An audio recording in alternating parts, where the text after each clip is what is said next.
What's going on? It's your boy Sermon at Sermon's Domain on Twitter.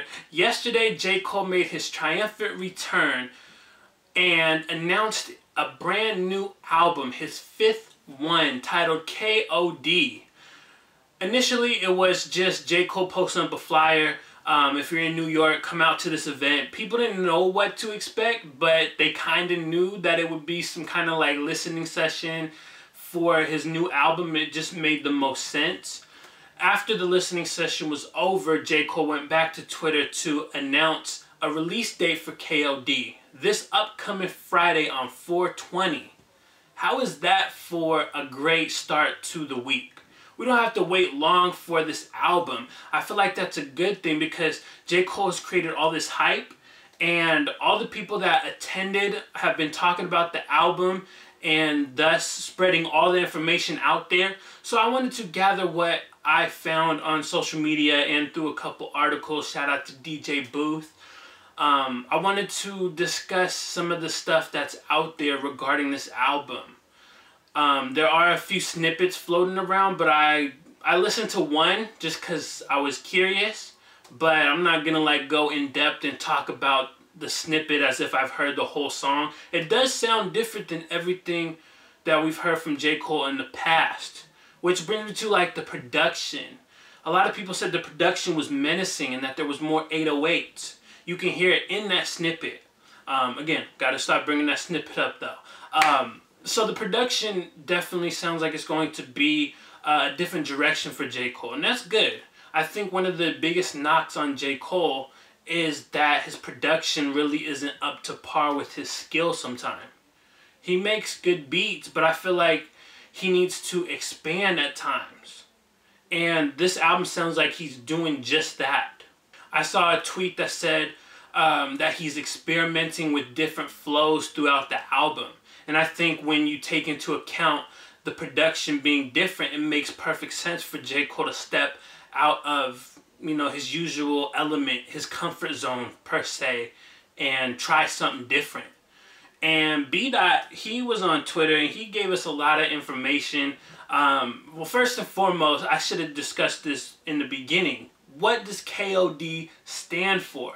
Well, it actually has 3 different meanings, which is really cool because this gives you clues as to what the album is about and how it's going to sound in a way. So, K.O.D., it stands for Kids on Drugs, King Overdosed, and Kill Our Demons.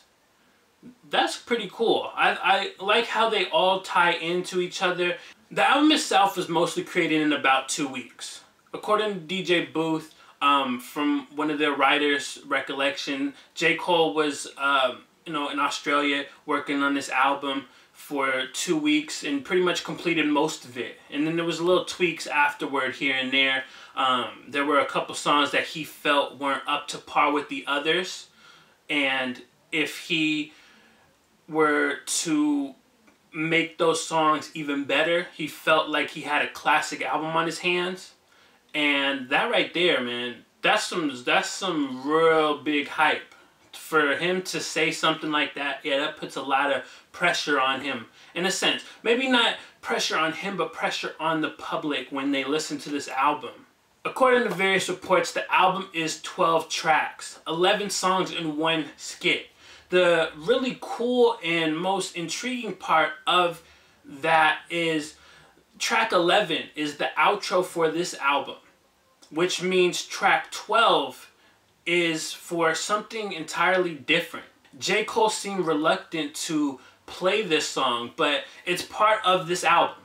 But apparently it's the intro for something else. People have said that he takes shots at like a certain type of rapper. So I'm guessing that will stir up a little bit of controversy, but we just don't know what it's going to lead to. Is J. Cole going to release another album this year? Or, you know, what is the plan with that? While it's not specified, it does raise a lot of questions into what J. Cole will do after this album, because you're attaching an intro for another project on here. Sounds really cool though. I'm excited to listen to it, and I don't think I get too excited for J. Cole albums.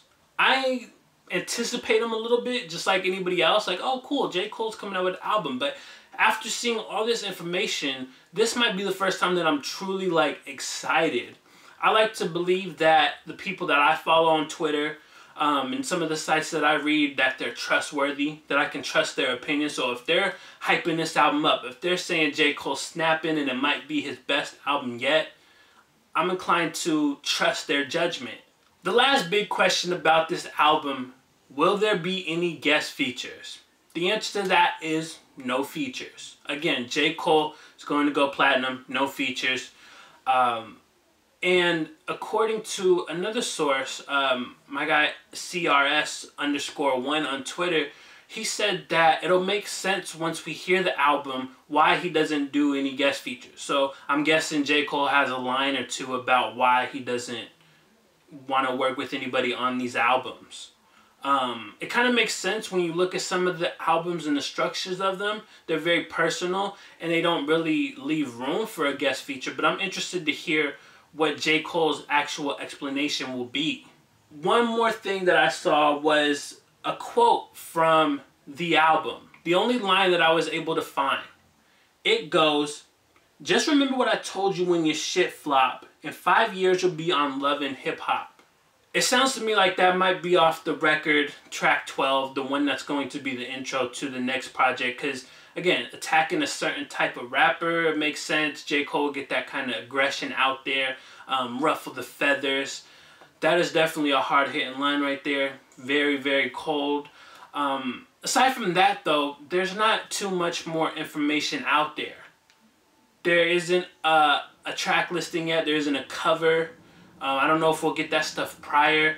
But all this information and gathering it and talking about it, it has me definitely excited for this album. Now I want to open up the floor to you guys. In the comment section below, I want to hear from you. Are you looking forward to this album? What do you think about the information so far? Afterwards, like the video, subscribe to the channel if you're not already, share the video. Follow me on Twitter @SermonsDomain. Check out some of my other content, tons of reviews, interviews, discussions, etc. And as always, thank you for your time. I appreciate you for watching. And until next time, peace.